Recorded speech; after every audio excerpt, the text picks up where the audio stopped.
শুরু করছি খবরের আয়নায়। আকাশবাণীর সংবাদ বিভাগের এই সাপ্তাহিক অনুষ্ঠান আপনাদের সামনে উপস্থাপন করবে এমন অনেক কিছু যেগুলি দৈনন্দিন খবরের ভিড়ের মধ্যেও বিশেষ উল্লেখের দাবি রাখে। ব্যতিক্রমী অনেক ঘটনা সময়াভাবে উপযুক্ত মাত্রায় পরিবেশন করা সম্ভব হয় না। আবার বেশ কিছু ঘটনাও নানান কারণে সবার চোখ এড়িয়ে যায়। এমন নানান রঙের মালায় গাঁথা এক অনুপম উপহারই হল খবরের আয়নায়। আজকের আয়নায় রয়েছে সদ্য বলবৎ হওয়া দেশের নতুন 3টি ফৌজদারি আইন নিয়ে বিশেষজ্ঞদের মতামত, জুওলজিক্যাল সার্ভে অফ ইন্ডিয়ার 109তম প্রতিষ্ঠা দিবস উদযাপন, ইন্ডিয়ান স্ট্যাটিস্টিক্যাল ইনস্টিটিউটে প্রশান্ত চন্দ্র মহলানবিশের 131তম জন্মবার্ষিকী উদযাপন এবং দ্বাদশ কল্যাণ মৈত্র স্মারক বক্তৃতা। দেশের নতুন 3টি ফৌজদারি আইন ভারতীয় ন্যায় সংহিতা 2023, ভারতীয় নাগরিক সুরক্ষা সংহিতা 2023 এবং ভারতীয় সাক্ষ্য অধিনিয়ম 2023 চালু হয়েছে। তথ্য সম্প্রচার মন্ত্রকের অধীনে প্রেস ইনফরমেশন ব্যুরোর উদ্যোগে বার্তালাপ নামের একটি কর্মশালা অনুষ্ঠিত হল কলকাতা প্রেস ক্লাবে। প্রেস ইনফরমেশন ব্যুরোর অতিরিক্ত মহানির্দেশক শম্ভুনাথ চৌধুরী স্বাগত ভাষণ দেন। West Bengal National University of Juridical সায়েন্সেসের সহকারী অধ্যাপক ফয়সাল ফসি বলেন, 20 ইয়ার্স মানে হচ্ছে কোনো জায়গায় লাইফ ইমপ্রিজনমেন্ট মানে ক্যালকুলেশন পারপাস জন্য 20 ইয়ার্স হয়। আর কিছু জায়গায় এখন নতুন অ্যাড করেছে life imprisonment means natural life of the person. That means গভর্নমেন্টের পাওয়ার মানে এক্সিকিউটিভের পাওয়ারটা কাট করেছে। এই যে রেমিশন হয়েছে, দ্য বেস্ট এক্সাম্পল যেটা দিতে হবে আপনার বিলকিস বানোতে 11টা অফেন্ডার ছিল, তো ওকে গভর্নমেন্ট রেমিট করেছে। মানে আফটার ওরা 15 বছর মতন ছিল 2001 থেকে, এই পাওয়ারটা কাট হয়ে গেছে। যেখানে ন্যাচারাল লাইফ বলেছে যতদিন ও বেঁচে থাকবে ও প্রিজনে থাকবে, মানে ওকে রেমিট করা হবে না। কিন্তু কিছু জায়গা it is equivalent to 20 years. তো এই জিনিসটা নতুন অ্যাড করেছে, যেখানে ক্ল্যারিফাই করেছে কি life imprisonment means full natural life. West Bengal National University of Juridical সায়েন্সেসের অধ্যাপক সুরজকান্ত বলাধিকারী বলেন, 30শে জুন পর্যন্ত শুরু হওয়া যাবতীয় মামলা পুরনো আইন অনুযায়ী চলবে। আইপিসির আন্ডারে যা কেস চলছে সেই সমস্ত কেস 30 জুন অবধি যে এফআইআরগুলো হবে সেইগুলো আপনার আইপিসি সিআরপিসি এভিডেন্সের অ্যাক্টেই ট্রায়াল কমপ্লিট হবে বা ইনভেস্টিগেশন হবে। 1 জুলাই থেকে যেই কেসগুলো হবে সেইগুলো নতুন লয়ের আন্ডারে ইনভেস্টিগেশন হবে, এভিডেন্স দেওয়া হবে, ইনভেস্টিগেশন হবে। যেই কেসগুলো অলরেডি ইনভেস্টিগেশন চলছে তার মানে তো এফআইআরটা 1 জুলাইতে হয়নি, সেই জন্যেই পুরনো ল মানে আইপিসি সিআরপিসি এভিডেন্স অ্যাক্টেই কন্টিনিউ হবে। এইটা বিএনএসএস এর 531 রিপিলস অ্যান্ড সেভিংসে লেখা আছে। যেই সুবিধাগুলো নতুন আইনে দেওয়া হয়েছে এক্সিস্টিং মামলাতে সেই সমস্ত concern person accused victim witness পাবে না। একই প্রতিষ্ঠানের অধ্যাপক সরফরাজ আহমেদ খান বলেন, এই আইনে নতুন অনেকগুলি সুবিধে মিলবে। আগে যেটা ইলেকট্রনিক এভিডেন্স নিয়েছিল 65A 65B পুরনো এভিডেন্স অ্যাক্টে, দ্যাট বিকাম 62 and 63। আগে যেরকম সার্টিফিকেটের প্রভিশন ছিল এখন সেম 63 ক্লজ 4 এর মধ্যে তার সার্টিফিকেটের প্রভিশনস আছে। এর আগে পার্ট 2তেও একটা কিন্তু চেঞ্জ হয়েছে, সেকশন 74 75। আগে ছিল 74 public document, 75 public private document. এখন 74 75 মার্জ করে ইট বিকাম 74। তাহলে 74 ক্লজ 1 হচ্ছে পাবলিক ডকুমেন্ট, 74 ক্লজ 2 হচ্ছে প্রাইভেট ডকুমেন্ট। এই চেঞ্জটা এনেছে। এছাড়া পার্ট 2তে আর মেজর কিছু চেঞ্জেস নেই। লাস্ট পার্ট যেটা হচ্ছে নতুন লতে পার্ট 4, পুরনো লতে পার্ট 3, সেখানে কয়েকটা চেঞ্জেস এসছে। যেমনি দুটো সেকশন ছিল লয়ারদেরকে নিয়ে, any communication made between lawyers and client protected privilege communication, সেখানে 4টে সেকশন ছিল 126, 127, 128, 129। 126 ছিল লয়ার ক্লায়েন্টের সঙ্গে সম্পর্ক, 127 ওটাকে এক্সটেন্ড করছিল লয়ারের অফিসে বিভিন্ন লোক থাকে তাদেরকেও প্রোটেক্ট করছে। এই 126 and 127 মার্জ করে দিয়েছে এখন নতুন লতে। এর ছাড়া একটা সেকশন ছিল আগে 133 133 পুরনো লতে, যেটা বলা ছিল অ্যাকমপ্লিস নিয়ে। তাহলে ওখানে 133-তে বলা ছিল যে যদি কোর্ট মনে করে, কোর্ট যদি কাউকে কনভিকশন দেয় on the evidence of accomplished, এটাও ভ্যালিড, ইলিগাল নয়।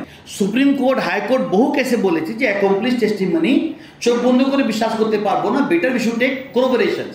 তা যেটা বিভিন্ন জাজমেন্টে বলেছে বহু সময়তে এখন নতুন লতে এনেছে। সো 138-এ আগে আনকর্পোরেটেড বলা ছিল, 133-তে, 138-এ ওকে কোরোবোরেটেড বলেছে। আর আমরা জানি যে স্পিডে আমাদের কোর্টে কেস ডিসাইড হয়, সিভিল কেসের লয়াররা নেক্সট 50 বছর অবধি ইন্ডিয়ান এভিডেন্স অ্যাপ্লাই করবেন, ক্রিমিনাল কোর্টের লয়াররা হয়তো নেক্সট 10 বছর অ্যাপ্লাই করবেন। কোন কেসে? যেগুলো পেন্ডিং কেসেস, যেটা নতুন কেস হবে সেখানে ভারতীয় সাক্ষ্য অধিনিয়ম অ্যাপ্লিকেবল।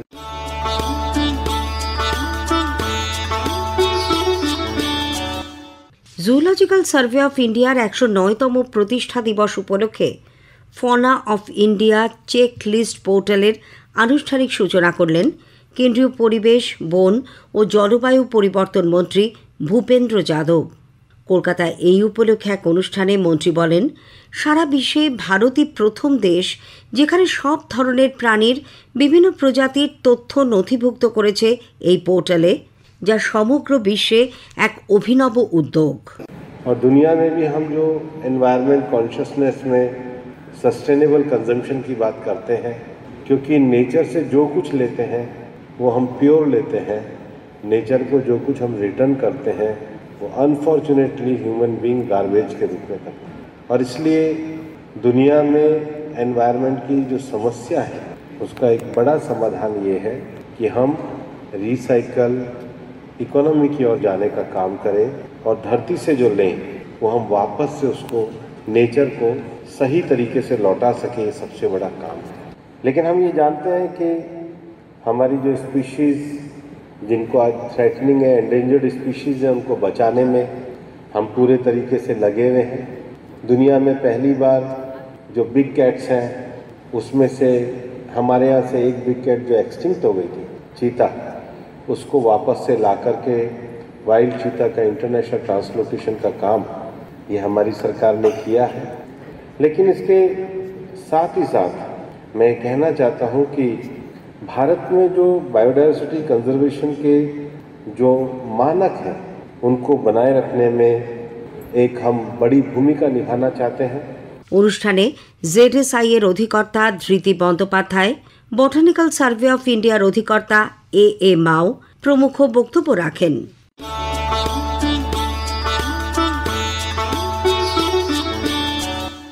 গত মাসের 29 তারিখ অধ্যাপক প্রশান্ত চন্দ্র মহলানবিশের 131তম জন্মবার্ষিকী দেশ জুড়ে পরিসংখ্যান দিবস হিসেবে উদযাপিত হল।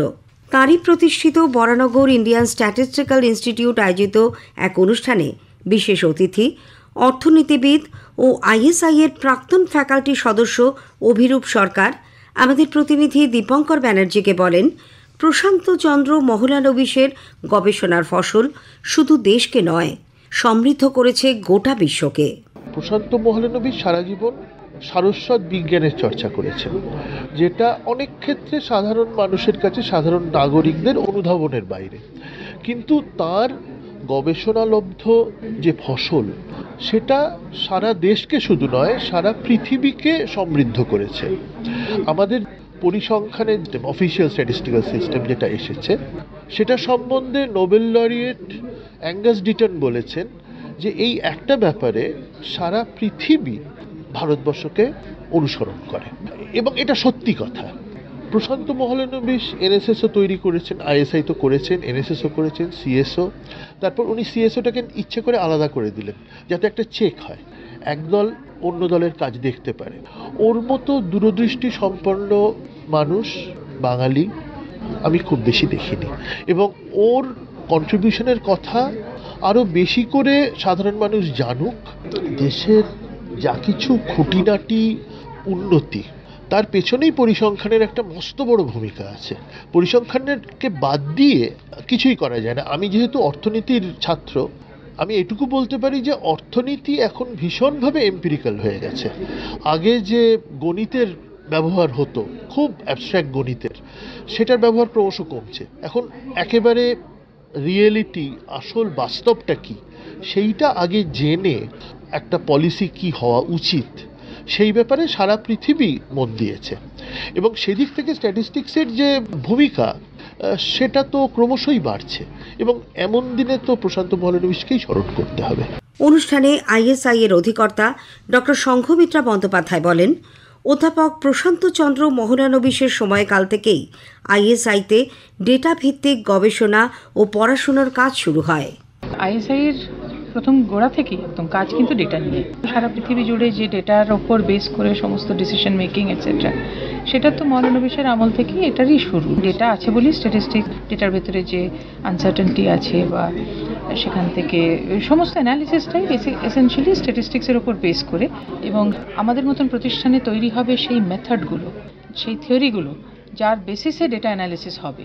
এই যে আজকে আর্টিফিশিয়াল ইন্টেলিজেন্স, ডেটা সায়েন্স যে জায়গায় এসে দাঁড়িয়েছে এবং এখান থেকে যে জায়গায় যাবে, সেইগুলো তো এই আমাদের মতন প্রতিষ্ঠান, সারা পৃথিবী জুড়ে যে আমাদের মতন প্রতিষ্ঠানগুলি আছে তাদের রিসার্চের ফলেই জায়গাটা এমন জায়গায় এসে দাঁড়িয়েছে যেখানে আপনি একটা সিস্টেমকে, একটা মেশিনকে যখন বলছেন যে ঠিক আছে আমাকে, ইনফ্যাক্ট আপনি যদি বলেন যে আমি অমুক জায়গায় বেড়াতে যাব, আমাকে মোটামুটি একখানা বলো যে কীভাবে যাবো, সেটাও সে সাজেস্ট করে দেবে। ছবি আঁকছে, ভিডিও তৈরি করছে, এবং সেগুলো নতুন কোথাও থেকে জোগাড় করে, মানে ছবি, এক্সিস্টিং ছবিকে তুলে আনছে না, নতুন ছবি তৈরি হচ্ছে। আপনি বলে দিলেন আমি এই জিনিস নিয়ে একটা ছবি চাই, সেই ছবিটা তৈরি হয়ে যাচ্ছে এবং সেটা নতুন ছবি এবং যথেষ্ট ভালো, যথেষ্ট রেলিভেন্ট ছবি তৈরি হচ্ছে। এই যে রিসার্চটা এগোতে এগোতে এই পর্যায়ে এসে দাঁড়িয়েছে আজকের দিনে, AI, artificial intelligence, machine learning, যেগুলো আমরা এখন ডিপ লার্নিং বলছি। হ্যাঁ, যে ডিপ মানে অনেক বেশি পরিমাণ লার্ন করতে হয় আর কি, মানে অনেক বেশি লেয়ার্স থাকে লার্নিংয়ের। তো এইগুলো তো সব এই সমস্ত রকম রিসার্চের মেলবন্ধন হয়ে জায়গাটা এখানে এসে দাঁড়িয়েছে, এবং আমাদের মতন প্রতিষ্ঠানের যেখানে ডেটা নিয়ে কাজ, ডেটা অ্যানালিটিক্স নিয়ে, data analysis as well as নতুন নতুন মেথড তৈরি হচ্ছে, সেখান থেকে এটা আজকের দিনে দাঁড়িয়ে খুব বলা মুশকিল যে আগামী 10 বছর বাদে বা 20 বছর বাদে পৃথিবীটা আর কিভাবে পরিবর্তন হয়ে যাবে। আজকে এই যে চ্যাট জিপিটি আসার ফলে এই গত 2 বছরের মধ্যে এমন একটা পরিবর্তন এসছে যেটা প্রত্যেকেরই মাথা ঘুরিয়ে দিয়েছে আর কি, যে সাংঘাতিক রকম এটা একটা ডেভেলপমেন্ট। হ্যাঁ, নতুন জিনিস তৈরি করছে।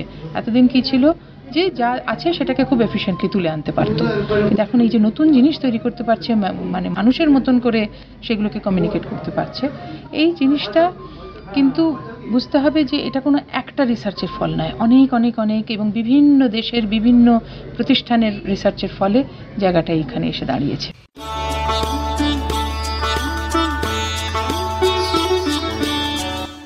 সম্প্রতি সিনে একাডেমি ও ফোরাম ফর ফিল্ম স্টাডিজের উদ্যোগে নন্দন 3-এ অনুষ্ঠিত হল দ্বাদশ কল্যাণ মৈত্র স্মারক বক্তৃতা। বাঙালির পারিবারিক হিসেবের খাতা কিভাবে সামাজিক ও সাংস্কৃতিক ইতিহাসের উপাদান হয়ে উঠতে পারে, সেই নিয়েই এবারের বিষয় ছিল পারিবারিক হিসেবের খাতা, ক্ষুদ্র ক্ষুদ্র কুরুক্ষেত্রের ইতিহাস। আলোচনা করেন বিশ্বভারতীর বাংলা বিভাগের অধ্যাপক বিশ্বজিৎ রায়। চিত্রগুপ্তের খাতা থেকে উঠে আসে প্রাত্যহিক জীবনের টুকিটাকি সংখ্যা নয়, উঠে আসে যৌথ পরিবারের নারী পুরুষের কলতান। কলকাতা শহরের ভাঙাগড়ার মধ্যে বসে এখন সে মাঝে মাঝেই চিত্রগুপ্তের খাতা উল্টে পাল্টে দেখে, কান পেতে শোনার চেষ্টা করে সেই সব দিনের সংলাপ। এক একটা পাতায় থমকে দাঁড়ায় খানিকক্ষণ তার বাবার বিয়ের 2 বছর আগে 1966 সালের ধানের হিসেব।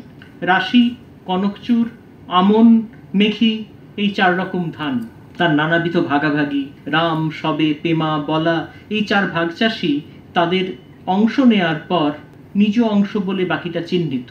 এই নিজ অংশের ধানের বদলে মূল্য দিচ্ছে চাষিরা, সেই 449 টাকা আবার ছোট কাকা, পনি, বড়মা ইত্যাদি তরফে ভাগ করে নেওয়া হচ্ছে। 70-এর দশকে আর ধানের টাকা আসছে না, তার মানে ভাগচাষীরাই জমি কিনে নিচ্ছে। কাটোয়া আলমপুরের ভূসত্ত্বভোগী পরিবারটির সঙ্গে ভূমির আর যোগ রইল না। তখন শিবপুরের চাকরি তাদের উপার্জনের উপায়। এও একরকম ভাঙাগড়া বই তো নয়, তবে সেই ভাঙাগড়ার থেকে এখনকার ভাঙাগড়া কত আলাদা। সত্যি কি আলাদা? বঙ্কিমচন্দ্র বলেছিলেন বাঙালির ইতিহাস নাই, বলেছিলেন সেই ইতিহাস কে লিখবে? কেন? আমি লিখব, তুমি লিখবে, আমরা সবাই লিখিব ছোট ইতিহাস, ক্ষুদ্র ক্ষুদ্র কুরুক্ষেত্রের ইতিহাস। আজকের আয়নায় শেষ করার আগে একটা অনুরোধ, আপনাদের কেমন লাগলো এই অনুষ্ঠান ইমেইলে জানান অথবা আকাশবাণী সংবাদের সোশ্যাল মিডিয়া পেজে। সেরা চিঠির উল্লেখ থাকবে প্রেরকের নাম সহ। আজ এই পর্যন্তই।